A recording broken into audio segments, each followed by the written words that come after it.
March 17th, 1943. 2.14 hours, the North Atlantic, in the Black Pit. The air is so cold it burns the lungs. Third Officer David Chalmers, his face wrapped in a frozen balaclava, clings to the bridge wing of the SS Fort Bellingham. His ship, a brand new 10,000-ton cargo vessel, is wallowing in the heavy swell. All around him is the convoy. 90 ships, a city of steel, carrying tanks, bullets, fuel, and food, a lifeline, and they are being hunted. Ping. The faint, metallic echo of the nearest corvette's Aztec pulses through the water. It is a lonely, searching sound. Ping. Ping. Starboard bow. Sir! The lookout's voice is a raw croak. White water. Chalmers' stomach drops. He doesn't even have time to raise his binoculars. A phosphorescent torpedo track, a white scar in the black water, is racing past their bow. It isn't for them. It is aimed at the ship in the next column. A flash, a column of fire and water erupts. A volcano in the middle of the ocean. The sound, a deep, gut-punching whoom, arrives a second later. The ship in column 8, an oil tanker, is gone. Not sinking. Gone. Vaporized. Hard to starboard, the captain screams. But Chalmers is already spinning the wheel. Another explosion. This time closer. This is the Battle of the Atlantic. It is not a battle of heroes. It is a battle of mathematics. A tonnage war. And in the spring of 1943, Britain is losing. Thousands of miles away. In a steam-heated office in Ottawa. Clarence Decatur, C.D. Howe, Canada's Minister of Everything, stares at a ledger. The numbers are not in dollars. They are in tons. The ledger is bleeding. March 1943. 627,000 tons of Allied shipping sunk. Total for the last 3 months. Over 1.5 million tons. The wolf packs of Karl Dönitz's U-boat fleet are sinking ships faster than every Allied shipyard on Earth. In Britain, the United States, and Canada can build them. Britain is 6 weeks from starvation. The entire war effort, from the tanks in the desert to the bombers in England, is grinding to a halt. It all runs on one thing. Cargo. How? An American-born engineer who sees problems not as barriers but as things to be broken, knows the solution. It is not more corvettes, though Canada is building those. It is not more planes, though Canada is building those too. It is ships. Ugly, cheap, slow, and expendable. Ships, ships, and more ships. The American Liberty Ship program is in full swing. Canada must have its own. The Park Ship program is born, a fleet of 10,000-ton cargo vessels, the Canadian equivalent of the Liberty, named after Canada's national parks. But there is a problem. You cannot build a 10,000-ton ship without a shipyard. Howe's gaze falls on a map of Canada. The existing yards are full. In Vancouver, the Burrard Dry Dock is launching a ship every few days. On the St. Lawrence, United Shipyards is a sea of welding sparks and steel plate. The yards in Halifax and St. John are choked with repair work from limping, torpedo-scarred survivors. Every coastal slipway is occupied. Every skilled welder is working. The coasts are at 1,000% capacity. And it is not enough. His gaze moves from the coasts. It moves inland, past the Great Lakes. They too are building ships. He keeps going west, past the forests of Ontario and into the vast, flat, frozen emptiness of the Canadian prairies. A land of wheat, cattle, and sky. A landlocked ocean of grass. Hundreds of miles from the nearest salt water, a senior naval architect from Montreal, brought in to consult, looks at Howe's map. Minister, the man says. his voice thick with skepticism. You cannot be serious. We are building ships, not tractors. You cannot build a shipyard in a wheat field. C. D. Howe taps the map. He points to cities like Calgary, Edmonton, and Saskatoon. Cities closer to the Rocky Mountains than to any ocean. We can, Howe says, his voice flat. And we will. If the workers can't come to the coast, the work will go to the workers. Get me the president of the CPR. The idea is not just ambitious, it is, by every law of logistics and engineering, impossible. December 9th, 1943. 07:15 hours. Calgary, Alberta. The temperature is 22 degrees below zero.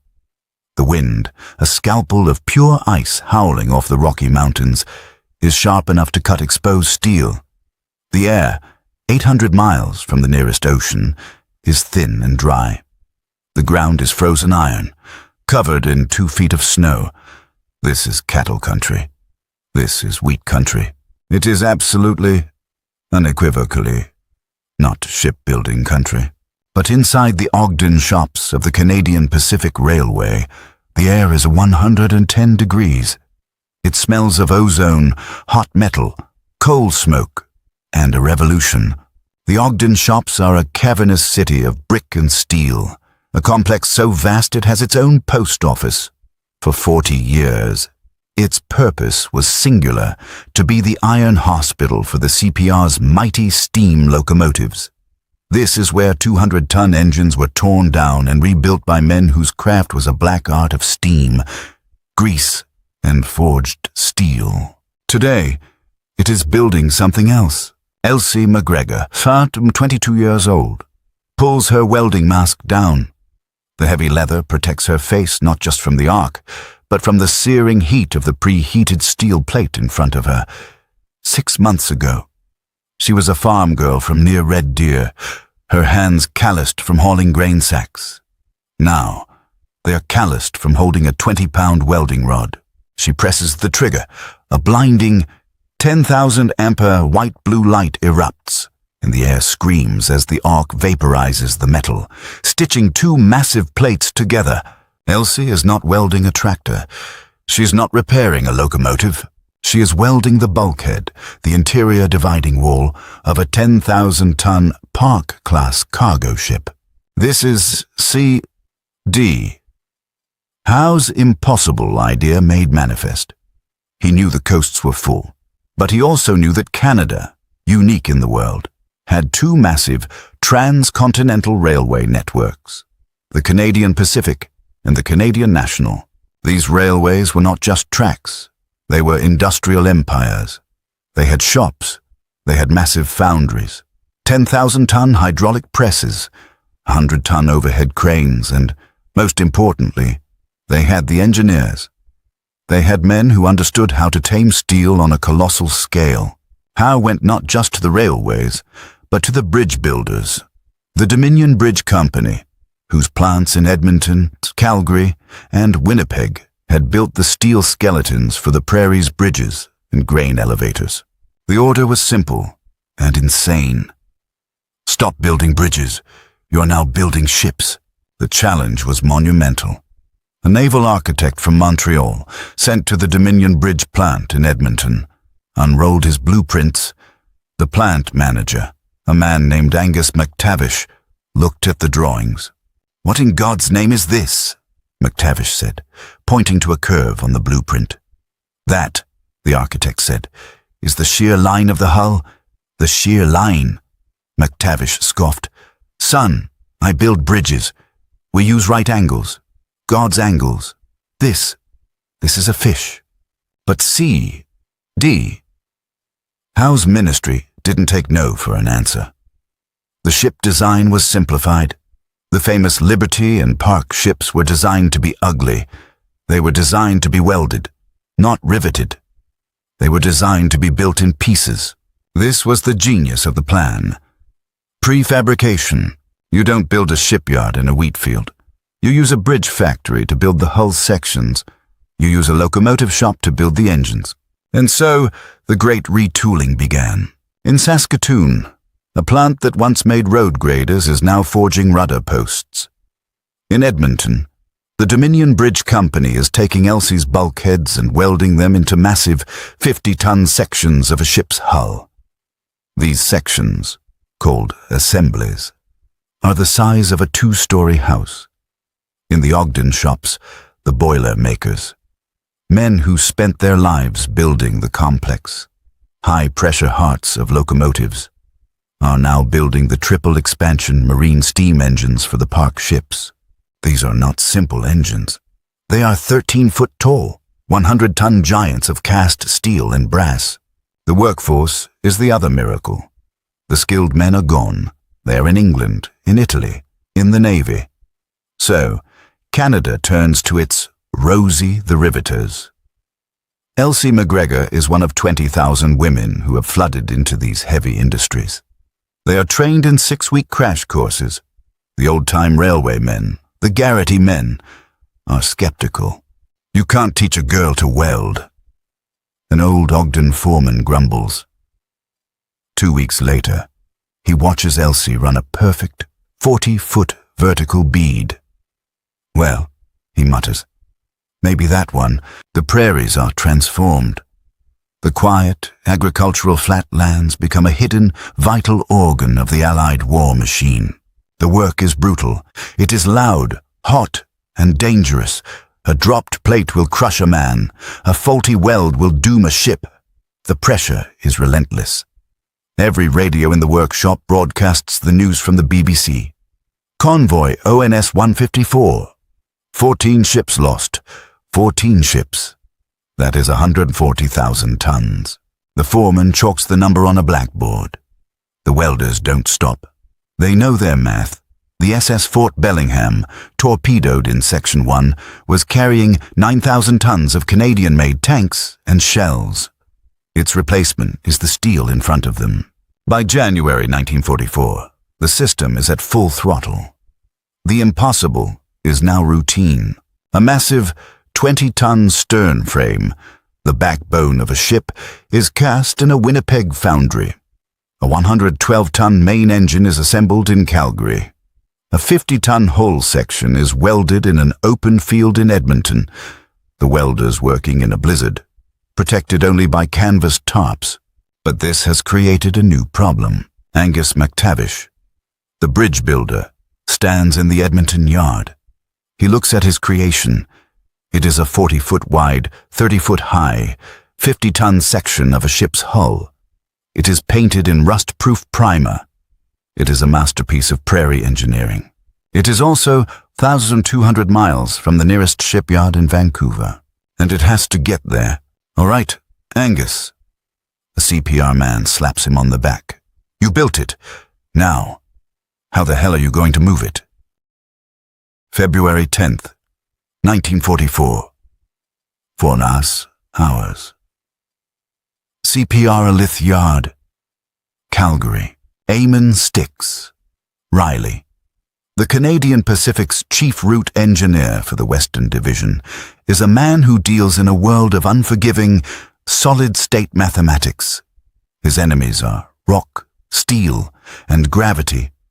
And tonight, he is staring at a monster of his own creation. The temperature is 30 below zero. The yard is a frozen, blue-white landscape under arc lights. The air is so cold, the steam from the engine's boiler freezes as it hits the air, falling as a fine, sparkling dust. Sticks is looking at Special Consist 77. It is not a train.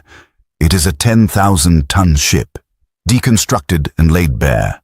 A steel serpent, 110 cars long. This is the answer to Angus McTavish's problem. This is how you move the impossible. For 3 months, Riley and his team had lived in a drafting room, arguing with naval architects from Montreal. The architects, in their East Coast ignorance, had sent blueprints. Riley had sent them back, covered in red ink. Your shear line is 18 feet 2 inches wide. His furious telegram read, The Connaught Tunnel is 17 feet 9 inches. Are you building a ship Or are you trying to rebore a mountain? Fix it. The entire Park ship prefabrication program was a war of inches. Now, in the Alith yard, the results are ready.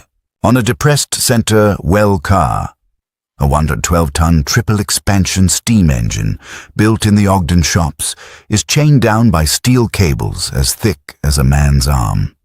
It is the heart of a ship, and it is 800 miles from the sea.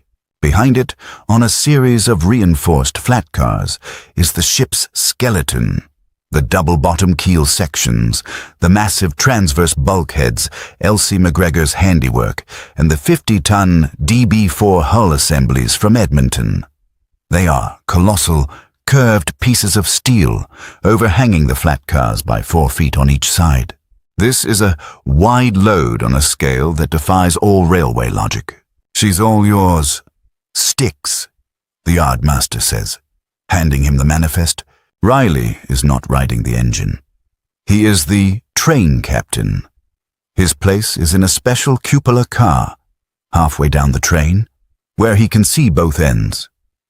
This train is too valuable to trust to a single engineer. It is a national asset. Its loss would be the equivalent of losing a battle. 2 at the front, 1 at the back. Riley orders. 2 massive 210-4 Selkirk type locomotives, the most powerful steam engines on Earth, are at the head. A third is coupled to the caboose. As a pusher, this is not for speed. It is for control. The train's maximum speed is 15 miles per hour. Clang, clang. With a groan that seems to shake the entire city, the 12,000-ton steel snake begins to move. It crawls west, out of the frozen prairie, past the grain elevators, past the silent cattle farms. The first 400 miles are the easy part. It is flat. Then, the train reaches the mountains. The journey from Calgary to Vancouver is not a route. It is an obstacle course. It is the CPR's main line, the artery of the Canadian War in the Pacific. And sticks. Riley is about to plug it. The first test. The high trestles. The train eases onto the Stony Creek Bridge, a delicate-looking spiderweb of steel, 300 feet above a frozen gorge. The bridge, built for 1905-era trains, is now holding the weight of a warship. The entire structure groans in the cold. Riley is in his cupola, his eyes not on the view, but on the load tension gauges on the flat car in front of him. If a chain snaps, if a 50-ton section shifts, but the real test is rock. The real test is the tunnels. At Field, British Columbia, the train stops at the base of the Kicking Horse Pass. This is the Big Hill. This is where the railway enters the legendary spiral tunnels. "Walk through," Riley orders. Men jump from the train. Gandhi dancers, track walkers, and engineers. They carry lanterns and measuring sticks. The train will move at 1 mile per hour. The men will walk beside it, inside the smoke-filled, pitch-black tunnel. "Easy. Driver, easy." The 20-ton hull section, painted in rust-red primer, enters the tunnel mouth. The clearance is 4 inches. The men walk beside it, their lanterns held high. They are listening. They are listening for the sound of screech, the high, terrifying sound of steel clipping rock inside the tunnel. The smoke is so thick you cannot see your own hands. The sound of the 3 locomotives, 2 pulling, 1 pushing, is a deafening, percussive roar that echoes off the rock. It is the sound of a ship being born inside a mountain. "Zurich!" "Stop!" Riley screams. The brakes lock. The entire train shudders, the couplings slamming into each other with the sound of cannon fire. Silence. Only the hiss of steam. What was it? A track walker stumbles out of the smoke, his face black. It's the B4 section. A rivet head. A single bloody rivet head is catching the rock face. The train is stuck. It is blocking the main line. In 4 hours, a high-priority troop train is due. Riley grabs a sledgehammer and a cutting torch. "We're not going back," he snarls. "Get that bloody rivet." For 20 minutes, in the choking blackness, a crew cuts, hammers, and grinds the single, protruding rivet head off the hull plate. "Move her!" The train lurches forward. This time, there is only the sound of the engine. It clears for 2 more days. This is the routine. A 200-mile journey that is fought inch by inch. February 14th, 1944. North Vancouver, British Columbia. Frank McDougall is a salty, a coastal shipwright, born and bred. He has built ships, real ships, in the Burrard dry docks since 1920. He is a riveter, an artist of steel, and he thinks this whole Prairie scheme is the stupidest idea he has ever heard. "What's a farmer from Saskatoon know about a keel?" he grumbles, spitting tobacco juice. "It's a joke. They'll send us scrap, and we'll have to fix it." "Train's here. Frank," a young apprentice says. Frank walks over to the assembly yard. The yard is vast, a sea of mud and steel. A CPR engine is pushing the steel snake onto the siding. Frank stops. His tobacco chew hangs forgotten in his mouth. He is not looking at scrap.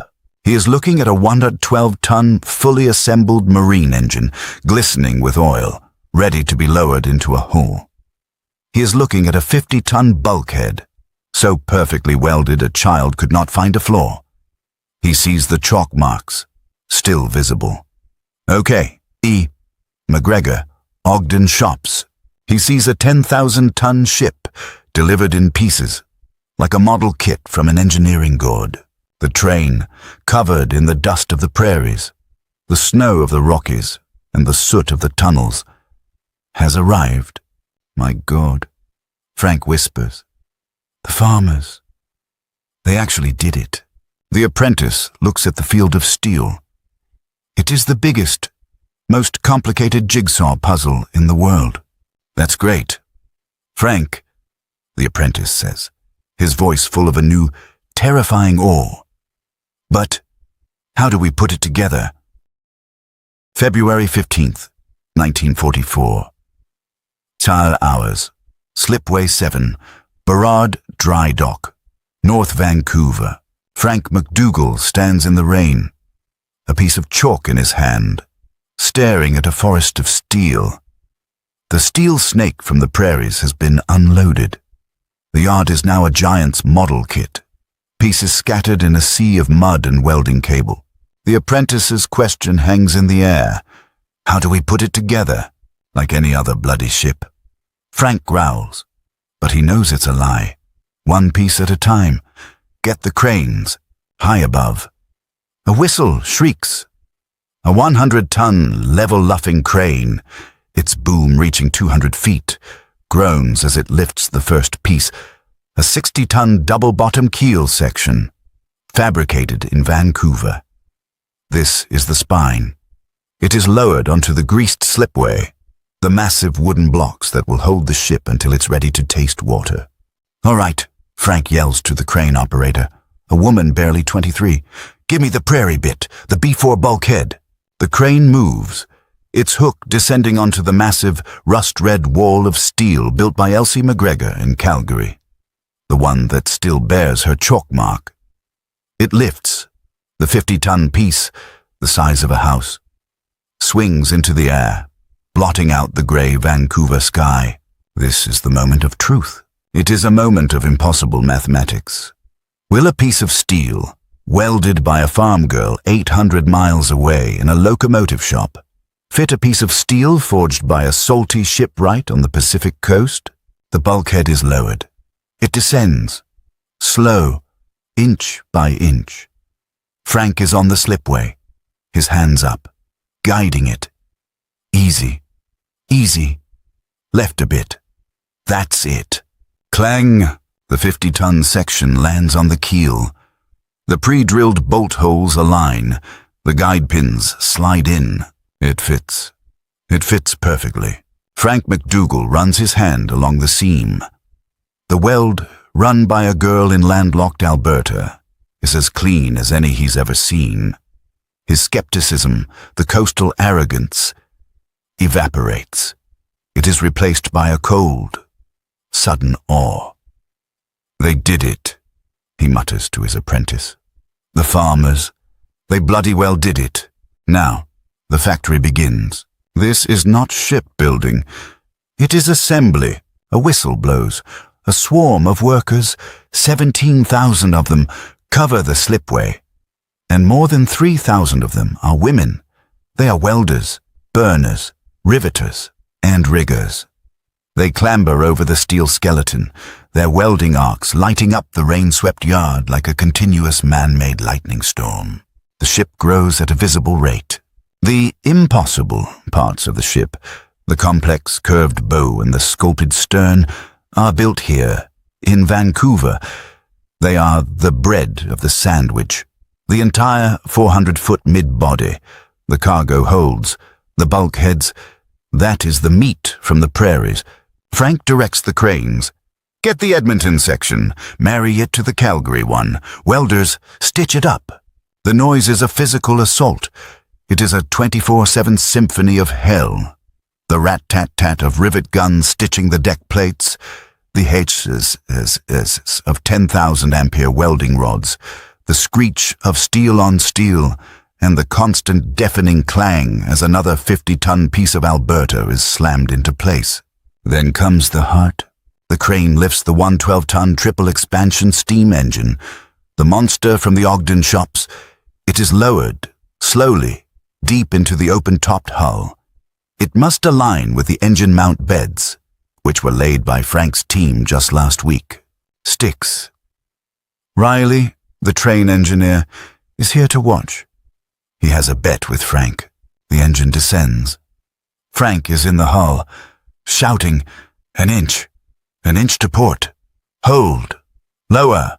The engine settles onto its mounts. The 40 massive, 4-inch thick anchor bolts slide home. A perfect fit. Riley claps Frank on the back. "A farmer's work, eh? Frank?" Frank just shakes his head, a small grin on his face. The ship is assembled like a car. The hull is stitched up. The deck houses, also built in pieces, are dropped on top. The funnel is lowered. The masts are stepped. In just 58 days, a time that would have been considered a lunatic fantasy in 1939, the ship is done. April 19th, 1944. 14 hours. The launching. The yard is quiet. For the first time in 2 months, the SS Fort Edmonton looms over them, grey and massive. Elsie McGregor, the welder from Calgary, has been flown out for this. It is her first time seeing the ocean. She stands with Frank McDougall, the shipwright, at the bow. She's big, Elsie says, her voice small, overwhelmed by the scale, by the smell of salt and diesel. "Aye," Frank says, "and she's yours as much as ours. Lass, look." He points to a bulkhead, just visible, deep inside. Her chalk mark is still there. A siren wails. The shipyard president's wife smashes a bottle of champagne on the bow. "I christened the SS Fort Edmonton." Frank takes an axe. "Cut the ribbon." With a thwack, the final steel cable is severed. There is a groan, a sound of 10,000 tons of steel shifting on 50 tons of grease. The ship begins to move, slowly, then faster. It slides backward down the slipway, a controlled avalanche of steel. It hits the water of the Burrard Inlet with a splash that sends a wave across the harbor. A horn bellows. The Fort Edmonton, a ship built in a wheat field, a ship born in a mountain tunnel, a ship stitched together in the rain, is afloat. It is the backbone of the Atlantic convoy.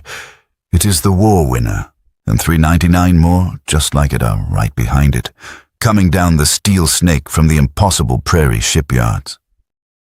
June 10th, 1944, 5 hours. English Channel. Off Juno Beach, The SS Fort Edmonton is wallowing. Not in the North Atlantic swell, but in the shallow, choppy waters off the coast of Normandy. The air is thick with the smell of cordite and diesel smoke. Third Officer David Chalmers, who survived the Black Pit of 1943, stands on her bridge. His old ship, the Fort Bellingham, was lost. This is his new ship, a Park class, a Prairie ship. He can see the coast of France. He can hear the thunder of the main battery guns from the battleships Warspite and Ramillies. And all around him, as far as he can see, is the largest fleet ever assembled. And the bulk of it is cargo ships. He looks at the ship next to him, the SS Fort Garry, unloading tanks onto a Rhino barge. It was built in Vancouver, from components forged in Winnipeg. The ship behind him, the SS Fort St. James, is a Victory type. Its hull plates welded in Edmonton. This is the end of the tonnage war. The mathematics have been broken, and not by U-boats. They were broken by Howe. They were broken by Styx, Riley. They were broken by Frank McDougall, and they were broken by Elsie McGregor, the 22-year-old welder from Red Deer. When the U-boat Wolfpacks had swarmed in 1943, Allied shipping was in deficit. By the time of D-Day, it was in massive surplus. The shipyards were launching vessels faster than Dönitz's U-boats could even find them, let alone sink them. The impossible Prairie shipyards were a key part of this miracle. They were a feat of logistics, engineering, and sheer, stubborn Canadian will. A program that took farmers, welders, bridge builders, and railwaymen, all separated by 1,000 miles of rock and prairie, and united them in a single, continent-spanning assembly line. In total, Canadian yards would build over 400 Park and Fort ships.